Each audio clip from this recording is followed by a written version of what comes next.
여러분 안녕하십니까? 가사가 아름다운 특별한 찬양을 해주셔서 감사합니다. 가사도 좋습니다. 이렇게 말을 해야 하죠.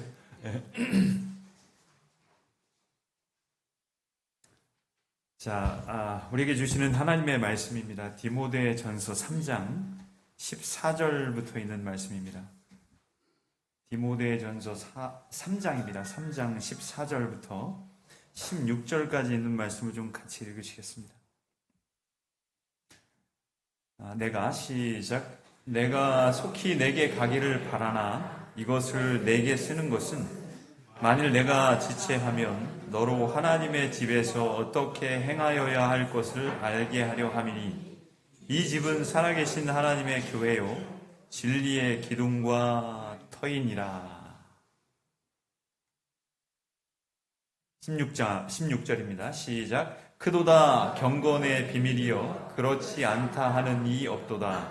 그는 육신으로 나타나신 바 되시고 영으로 의롭다 하심을 보시고 천사들에게 보이시고 만국에서 전파되시고 세상에서 믿음 바 되시고 영광 가운데서 올리우셨음이니라. 아멘.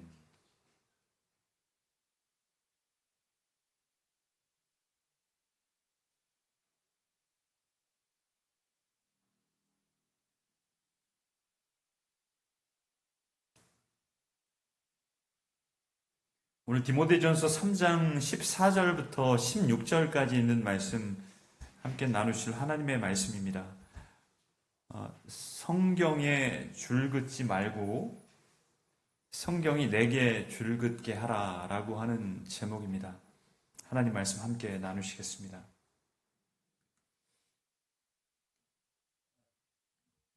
유난히 눈이 많이 오던 어느 겨울날이었습니다. 59세 등반가가 이 알프스 산지에서 길을 잃었습니다. 그는 마을을 이제 찾기 위해서 눈속을 매일 12시간씩 걸었다 그래요. 12시간씩을 걸었는데 그렇게 이 사람이 그래도 정말로 다행스럽게 13일 뒤에 사람들에게 구조가 됐습니다. 어떻게 살았는지 모르겠어요. 13일 뒤에 구조가 됐고요. 그래서 이 사람이 어떤 생각을 했느냐면 내가 그래도 매일 13일 동안 내가 조난당한 그곳으로부터 벗어나기 위해서 그 13일 동안 12시간씩 걸었으니까 굉장히 멀리 왔을 거다라고 생각을 했어요. 그래서 이제 나중에 구조가 된 이후에 자기가 이 조난당한 곳으로부터 얼마나 이렇게 움직였는지를 보니까 6km 밖에는 걷지 못했다는 거예요. 그러니까 반경 6km를 계속 맴돌고 있었던 거예요. 하루에 12시간씩을 걸었는데. 여러분 놀랍지 않습니까? 이 윤형방황이라고 하는 말이 있습니다. 이건 뭐냐면 박비윤자고요. 그리고 또 모양형자입니다. 그리고 거닐다 할 때 방자고요. 논일다 할 때 황자입니다. 우리가 아시는 그 방황이에요. 그래서 윤형 방황인데 이건 무슨 말이냐면 심리학에서 눈을 가리고요. 여기 이 소녀가 있지 않습니까? 눈을 가렸어요. 눈을 가리고 계속 걸어가면 어느 순간은 그 중심으로부터 좀 벗어나지만 계속해서 동그라미를 그리면서 맴돈다는 거예요. 그래서 이런 상황은 어디에서도 발생할 수 있느냐 하면 해가 있을 때에는 계속 앞으로 나아갈 수 있습니다. 근데 컴컴해지면 계속 맴도는 거예요. 원을 그리면서. 그리고 사막에서도 동일한 일이 일어납니다. 동일한 환경이지 않습니까? 보이는 것은 전부 모래예요. 모래 언덕이고요. 아무것도 없습니다. 똑같은 환경이라고요. 밤과 동일하겠죠. 마찬가지예요. 그래서 계속 맴도는 거예요. 앞으로 나아가지 못합니다. 그래서 그런데 이 심리학에서는 또 어떤 이야기를 해주고 있느냐 하면 이 윤형방황을 극복하는 길도 이야기를 해주고 있습니다. 어떻게 하면 그럼 우리가 맴돌지 않고 벗어날 수 있을까? 첫 번째는 뭐냐면 종종 걸음을 걷지 않는다는 거예요. 그럼 어떻게 걸어야 된다고요? 성큼성큼 쭉쭉 걸어가야 된다고 하는 것입니다. 두 번째는 30보 정도 걷고 조금 쉬었다가 다시 또 30보 정도 걷고, 이것을 반복할 때 이 윤형방황이라고 하는 이 상황으로부터 벗어날 수 있다는 것입니다. 여러분, 우리에게 사명이 있습니다. 우리 그리스도인 삶에 우리에게 주신 사명이 있다고. 여러분, 우리에게 주신 사명은 뭘까요? 분명히 말씀을 해주셨습니다. 마태복음 28장 18절 그리고 19절 20절에 보면 우리에게 어떤 사명을 주셨느냐 하면, 예수께서 나와 일러 가라사대 하늘과 땅의 모든 권세를 내게 주셨으니 그러므로 너희는 가서 모든 족속으로 제자를 삼고 아버지와 아들과 성령의 이름으로 침례를 주고 내가 너희에게 분부한 모든 것을 가르쳐 지키게 하라. 볼지어다 내가 세상 끝날까지 너희와 항상 함께 있으리라 하시니라. 우리에게 사명을 주셨어요. 무슨 사명입니까? 여러분, 여기 18, 19, 20절에 있는 말씀을 보니까 하나님을 알지 못하는 사람들에게 복음을 증거하라고 하는 사명을 우리에게 분명히 주셨다고요. 우리는 뚜벅뚜벅 걸어 나아가야 합니다. 나아가서 하나님을 여전히 알지 못하고 있는 사람들에게 그리스도의 사랑을 증거할 수 있는 우리의 모습이어야 된다고 하는 거예요.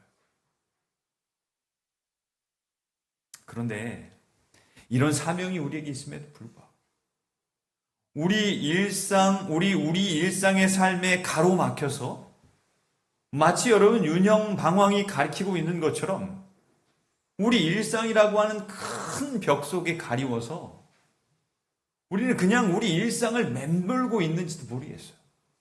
뭐 해야 되는데도 불구하고 우리에게 분명하게 주신 사명을 성취해야 되는, 사명을 완수해야 되는 분명한 목적과 그런 살아야 될 이유가 있음에도 불구하고 우리 일상에 그 가로막혀서 우리 삶을 그저 맴돌고 있다고 하는 거예요.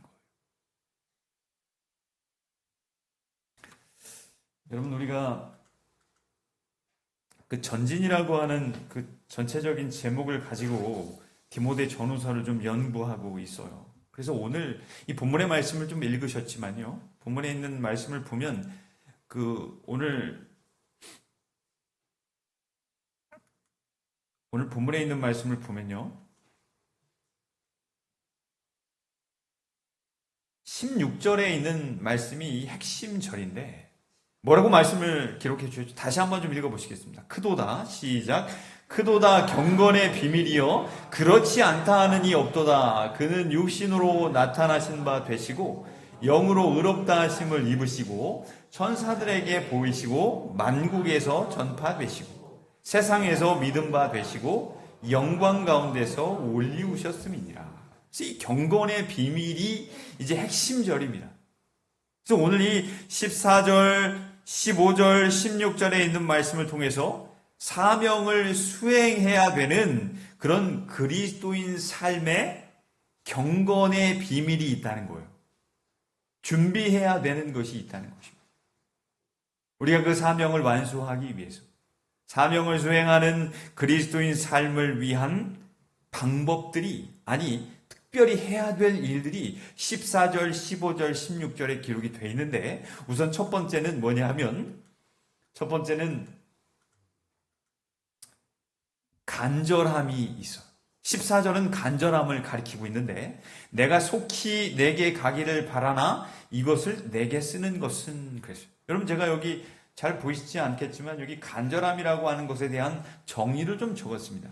정성이나 마음 씀씀이가 더없이 정성스럽고 지극하다. 마음속에서 우러나와 바라는 정도가 매우 절실하다라고 하는 것이 이 간절함의 이 정의입니다. 여기 이 14절에 있는 말씀을 보면요, 내가 속히 내게 가기를 바라나 이것을 내게 쓰는 것은 이라고 기록이 되어 있잖아요. 이 사도 바울 선생님이 누구에게 가기를 원하고 있어요? 디모데에게 빨리 가기를 원하는데 상황이 그렇지 못한 거예요.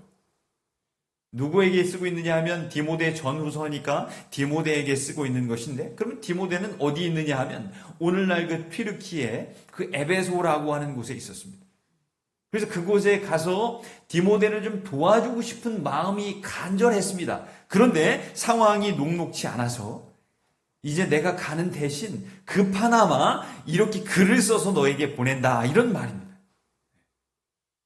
그래서 오로지 바울의 마음은 어디로 가 있느냐 하면 디모데가 에베소에서 말씀을 증거하는 것, 그리고 그곳에서 선교하는 일에 온통 마음이 가 있다는 말입니다. 간절함이 여기 묘사가 되어 있는 거예요. 그래서 이 디모데가 아마도 에베소 교회에서 그 연약한 디모데가 말씀을 증거하는데 좀 어려움을 겪고 있었던 것 같아요. 그리고 마음이 연약한 디모데를 위로함도 있었고요. 그리고 또 이 하나님께서 보내주셨다고 하는 권위를 좀 세워주기 위해서 사도 바울은 이 디모데에게 이런 글을 쓰고 있는 것입니다. 여러분, 우리에게도 간절함이 우선 있어야 돼요. 그래야 우리에게 맡겨주신 사명을 수행할 수 있다는 것입니다. 근데 여러분, 이 간절함은 그냥 생기는 게 아니지 않습니까? 우리가 어떨 때 간절함이 좀 생길까요? 간절한 마음으로 기도하시고 간절한 마음으로 말씀을 펴실 때가 있습니다. 어떨 때 간절함이 생기느냐 하면 우리가 부족함과 결핍을 느끼게 되면 간절해진다고요. 여러 가지가 부족해요. 그것이 막 느껴집니다. 그러면 하나님께 간구하지 않을 수가 없어요. 무릎을 꿇지 않을 수가 없고요. 말씀을 펴지 않을 수가 없습니다. 하나님께서 과연 이 부족함 가운데서 나를 풍성하게 축복하시는 것이 분명한데 그것을 내가 느끼지 못한다고 하면 나에게 주시는 하나님의 말씀은 과연 무엇인가? 이 부족함과 결핍을 느낄 때 하나님을 찾게 됩니다. 두 번째는 언제 우리가 간절함을 느낄 수 있느냐 하면 고난 가운데 있을 때 간절함을 느껴요. 고통스러우면 이 기도를 하지 말라고 해도 기도를 합니다. 힘이 들면 무릎 꿇게 돼 있어요. 하나님을 만나고 하나님의 음성을 들으면 위로받지 않습니까? 고난이 왔을 때. 그래서 우리가 하나님을 찾는 거예요. 근데 여러분, 우리가 부족을 느끼는 상황들이 있습니까? 없습니까? 있어요. 그리고 고난 가운데 우리가 삽니다. 저 사람은 고난이 없을 것 같아 라고 이야기하는 그 사람도 인생의 고난을 경험하고 살아가고 있다고요.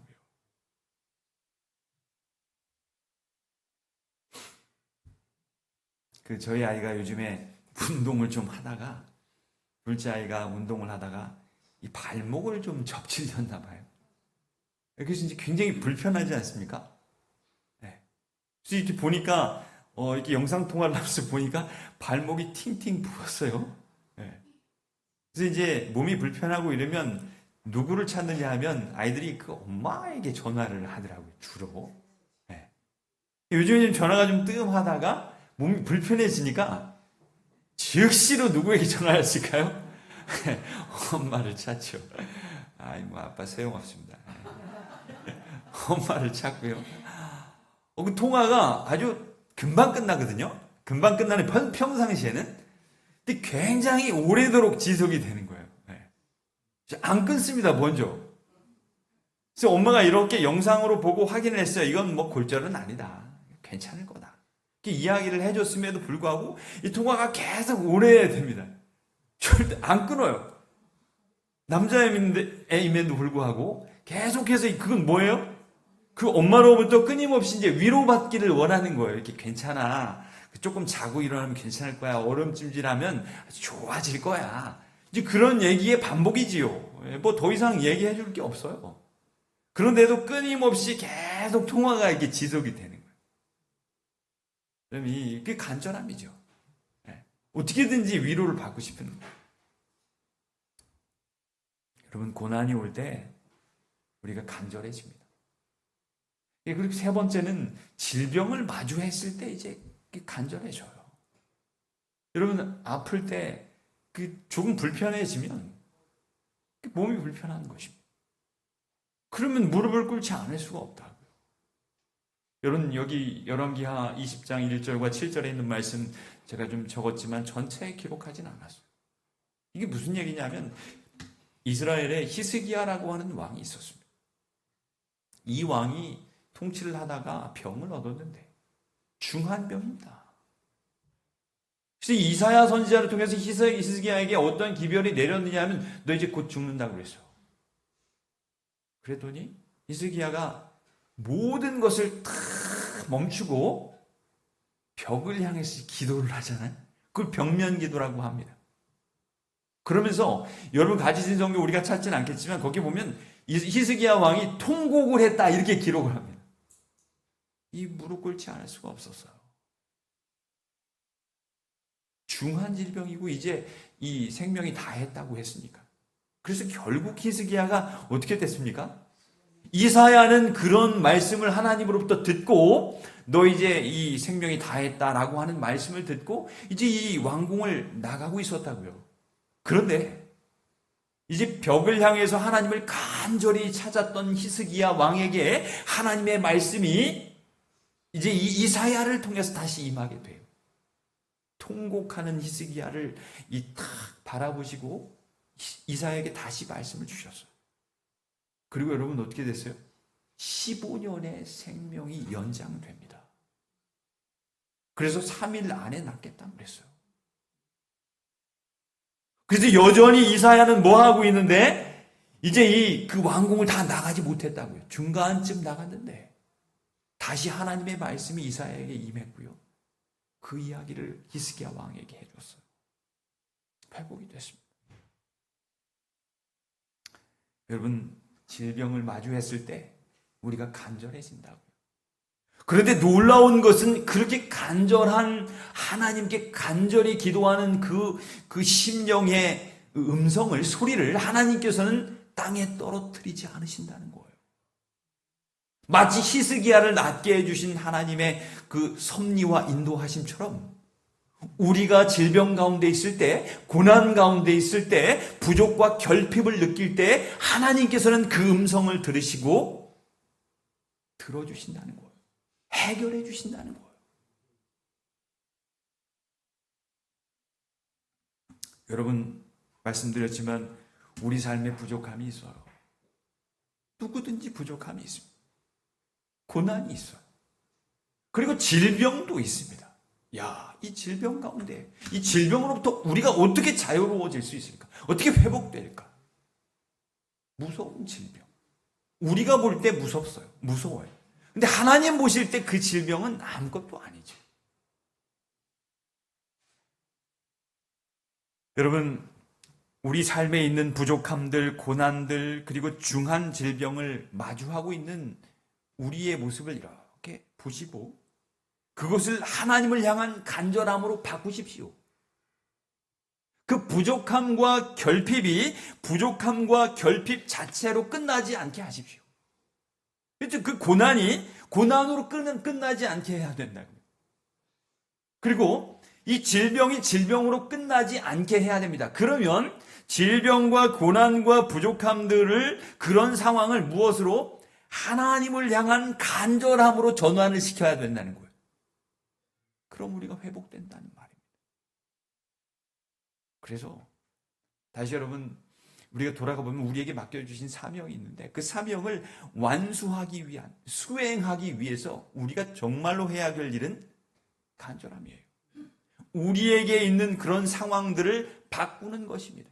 누구를 향해서? 하나님을 향해서 간절함으로 하나님께 기도하는 우리의 모습일 때 우리를 통해서 하나님께서는 큰 일을 이루신다는 사실을 꼭 기억하시길 바랍니다.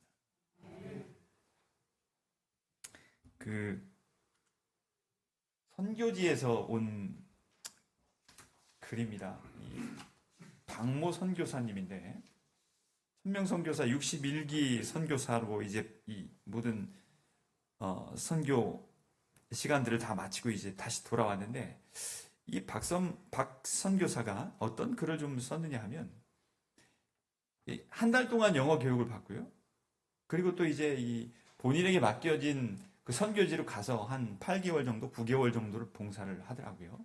한 10개월을 봉사하나요? 2달을 영어 공부를 하고 제가 정확치는 않아요. 그런데 그렇게 해서 이제 선교지에 가는데 이 선교사가 어떤 생각을 했느냐면, 요즘에 필리핀 사람들에게 한국 사람들이 인기가 굉장히 많으니까 아마 이 선교지에 가면 내가 영어도 잘 못하고, 그리고 또 그 필리핀 말도 잘 못하지만 아마 내가 가는 대로 모든 일이 잘 될 거야. 그리고 나를 다 환영해 줄 거야.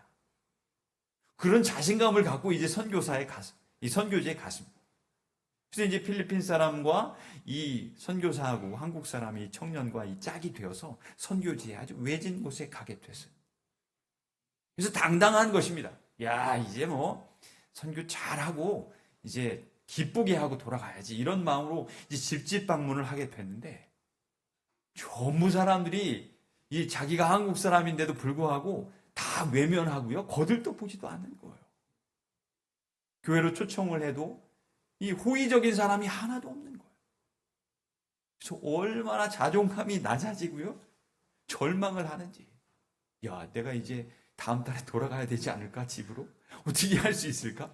이런 마음을 갖게 됐어요. 그러다가 이 선교사님이 여호수아서 1장 9절에 있는 말씀을 좀 읽게 됩니다. 무슨 말씀이 기록되어 있느냐면요. 그 다음 성경절입니다. 내가 내게 명한 것이 아니냐? 마음을 강하게 하고 담대히 하라. 두려워 말며 놀라지 말라. 내가 어디로 가든지 내 하나님 여호와가 너와 함께 하느니라 하시니라. 그랬어요. 여기서 뭐라 그러셨느냐면 1장 9절에 있는 말씀을 보니까 내가 내게 명한 것이 아니냐 이렇게 말씀을 시작함과 동시에 마음을 강하게 하고 담대히 하고 두려워하지 말고 놀라지 말라고 그랬어요. 이 말씀을 통해서 이 선교사님이 위로를 받게 돼요. 뭐라 그랬느냐면 이 말씀은 나에게 힘 주시는 분이 누구인지 깨닫게 해주었다. 그렇게 기록을 했어요. 선교를 내가 하는 게 아니었구나. 내가 두렵고 무서워하는 그런 상황들을 하나님께서 해결해 주시고 정리해 주시는구나. 하나님께서 해결해 주실 것이구나. 하나님을 불러야 되는구나. 그래서 제가 다 내용을 읽진 않겠지만 이렇게 돼 있어요. 하나님께서는 이제서야 우리에게 귀중한 사람들을 허락해 주셨다. 물론 그 이외에도 거절당한 적이 있지만 정말 많은 사람들이 우리를 환영해 주었고 우리는 그들을 위해 기도를 해 주었다. 여러분, 고난이 왔지만 간절함으로 무릎 꿇었을 때 하나님께서 가야 될 길을 알려주셨어요. 간절함이 여러분 에너지가 되게 하십시오. 우리에게 맡겨주신 사명을 수행하는 데 있어서 간절함은 첫 번째 에너지입니다. 두 번째는 뭘까요? 오늘 본문에 있는 말씀을 통해서 가르쳐주시는 이 사명을 수행하는 그리스도인 삶을 위한 비밀, 경건의 비밀 두 번째는 살아계신 하나님의 교회입니다. 화면에 안 넘어갔는데요. 디모데전서 3장 15절에 보면 내가 만일 지체하면 같이 좀 읽으시겠습니다. 읽으신 말씀이지만 같이 좀 읽으시겠습니다. 시작. 내가 만일 지체하면 너로 하나님의 집에서 어떻게 행하여야 할 것을 알게 하려 함이니 이 집은 살아계신 하나님의 교회요 진리의 기둥과 터인이라. 아멘. 여기서 경건의 비밀과 연결을 시키면서 사도 바울이 디모데에게 해주고 싶었던 말은 너를 도와줄 수 있는 곳은 살아계신 하나님의 교회다. 그러는 거예요. 여러분, 교회의 역할은 이렇게 굉장히 중요한 것입니다. 우린 교회지 않습니까? 우리 모두는 교회라고. 그래서 나 혼자 내가 하는 말, 내가 하는 행동들은 굉장히 중요하다고요. 길을 잃은 사람들이 다시 길을 찾게 해주시는 것이 이 교회의 역할입니다. 나 하나쯤은 아닙니다. 그렇지 않아요. 나의 모습을 통해서 길을 잃은 사람들이 길을 찾는다고요. 하나님의 교회는 늘 소중하다고 하는 사실을 잊지 않으셨으면 좋겠어요. 여러분, 이 꽃 중에 여러 가지 아름다운 꽃들이 있지만 백합이라고 하는 꽃의 향기를 다 아시죠? 기가 막히지 않습니까? 저녁에 이 백합의 향기는요. 그래서 어떤 사람들 이야기로는 그것을 실내에 두면 굉장히 위험할 수도 있다라고 하는 이야기를 하는 사람들도 있습니다. 네. 그래서 백합은 향기가 굉장히 좋은 꽃인데 썩으면 극심한 악취를 낸다고 하더라고요. 여러분 이 인물을 좀 기억하실지 모르겠어요. 이 사람은 칼 마르크스라고 하는 사람입니다. 이 사람은 누구냐 하면 이 독일의 공산주의 혁명가였죠. 이 이론을 정립한 사람인데 이 사람은 과거에 신학생이었습니다. 잠깐. 이건 무엇을 이야기할까요? 이 엄청난 이 그리스도교, 기독교와는 정반대의 길을 걸었어요. 결국은 이 사람은. 이 사람이 본래 뭐 했던 사람이라고요? 하나님을 알던 사람이었고요. 신학도였다고요. 여러분 어쩌면 우리가 좀 생각을 해보면 오히려 이 교회에 가장 크게 영향을 주는 사람이 이 하나님을 알지 못하는 불신자들이라고 생각을 할 수 있어요. 그런데 그게 아니라고 하는 사실을 우리에게 가르쳐 줍니다.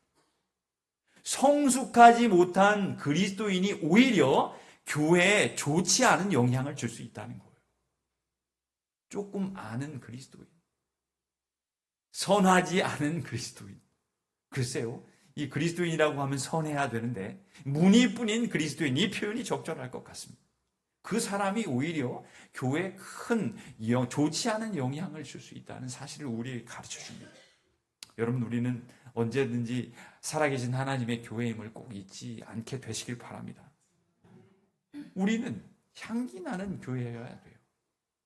개인이 우리 교회가 그래야 된다는 말입니다.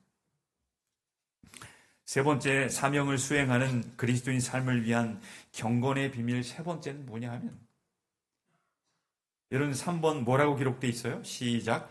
구원의 신비 예수 그리스도 경건의 비밀이에요. 오늘 3장 16절에 있는 말씀을 보니까 크도다 경건의 비밀이여 그렇지 않다 하는 이 없도다. 그는 육신으로 나타난 바 되시고 영으로 의롭다 하심을 입으시고 천사들에게 보이시고 만국에서 전파되시고 세상에서 믿은 바 되시고 영광 가운데서 올리우셨음이니라. 예수 그리스도의 이 공생애를 모두 다 기록해 놓은 그런 절입니다. 그게 경건의 비밀 중에 비밀이라는 거예요. 우리가 우리에게 맡겨주신 사명을 수행함에 있어서 이 사실을 마음속에 간직할 때 예수 그리스도의 공생애가 우리 삶에서 지워지지 않고 늘 움직일 때, 살아있을 때 우리에게 맡겨주신 사명을 감당할 수 있다는 거예요.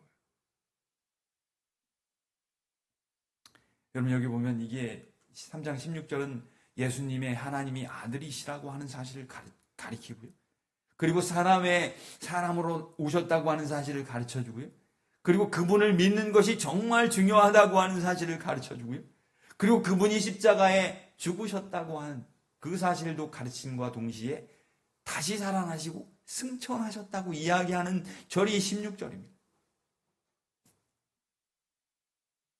그래서 여러분 우리가 영적으로 건강하다고 하는 것은 예수님의 공생애가 하나님의 아들이셨지만 사람이 되시고 그리고 십자가에 죽으시고 그리고 부활하시고 승천하셨다고 하는 예수님의 그 공생애가 성육신 하심이 마음속에 살아있는 사람을 일컫는 거라고요. 근데 이게 우리가 그게 익숙해져야 됨에도 불구하고 아니 그런 익숙한 삶임에도 불구하고 우리가 그 사실을 잘 잊고 살 때가 얼마나 많은지 몰라요. 이게 늘 감사로 다가오고요. 야 예수님께서 나를 위해서 대신 죽으셨어. 그 십자가가 정말 놀라워라고 하는 사실이 마음속에 늘 새로워야 되는데 그게 그렇지 않다는 거예요. 참 야속한 우리의 마음입니다. 그 여호수아 9장에 보면요. 여호수아 9장은요. 배경이 그렇게 됩니다. 여호수아가 여리고성을 가나안 땅에 들어가서 첫 번째 만났던 큰 성 여리고를 이기고요. 그리고 우여곡절 끝에 아이성 싸움에서도 이기게 됩니다. 8장까지 내용이 기록이 되어 있는데 9장에 들어서서 어떤 이야기가 나오냐면 기브온 사람들 이야기가 나온다고요. 근데 이 기브온 사람들은 거짓말을 했고요. 이스라엘 백성들에게 우린 아주 멀리서 온 사람들인데 이걸 보시라고. 여기 12절에 있는 말씀을 보면 우리가 가지고 왔던 양식들이 전부 말라서 곰팡이가 났지 않느냐고. 그래서 이것은 우리가 멀리서 왔다고 하는 사실을 이야기하는 거라고. 그리고 여기 13절에 있는 말씀을 보면 이것도 좀 보라고. 포도주를 담았더니 그 가죽 부대가 헌것이 되어서 다 낡아 빠지지 않았느냐고. 우리가 그렇게 오랫동안 걸어온 거라고.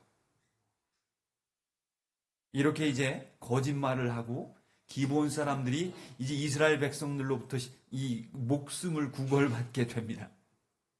이 사람들은 3일, 걸어서 3일 걸리는 곳에 아주 근방에 있었던 그런 이 가나안 족속이었어요. 기브온 사람들이었다.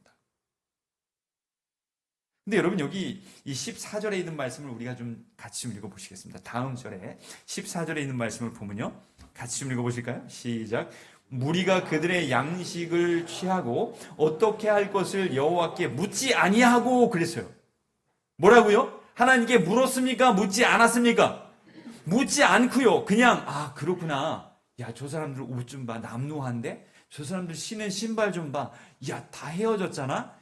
분명해. 멀리서 왔구나. 한 달 정도 걸려서 왔을까? 저 사람들 좀 살려주지 뭐. 아무도 의심하지 않고 그냥 기브온 사람들을 그대로 받아들여 줬다고요.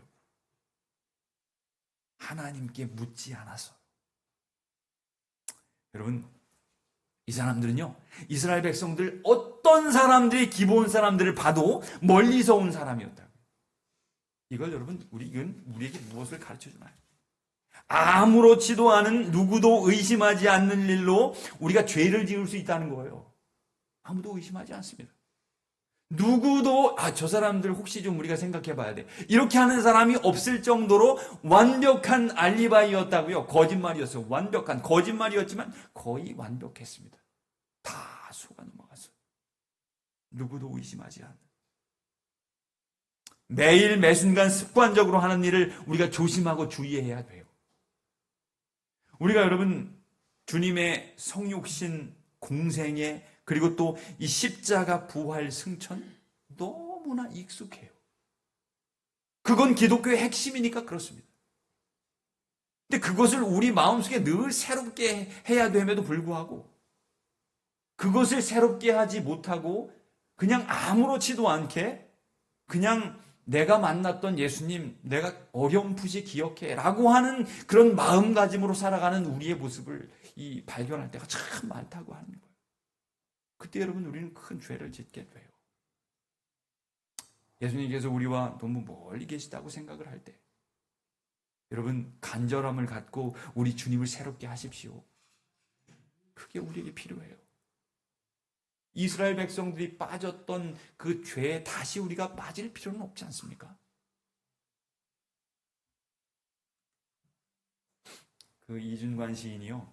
코라고 하는 그 동시를 썼는데 그 의미가 좀 있습니다. 이 시인은 아마도 그 코가 본인의 코가 마음에 들지 않았던 것 같아요. 동시입니다. 동시인데 나는 내 못생긴 코가 밉다, 이쁘다, 밉다. 나는 내 못생긴 코가 밉다. 꽉 꼬집어주고 싶도록 밉다. 그런데 엄마는 이를 골똘히 할 때면 콧등에 송송송 땀이 맺히는 내 코가 예쁘단다. 꼭 꼬집어주고 싶도록 예쁘단다. 여러분 우리가 우리 생각을 이렇게 해보면요. 여러분 자신이 이렇게 마음에 드는 순간들이 있어요. 근데 마음에 들지 않는 순간들도 많이 있습니다.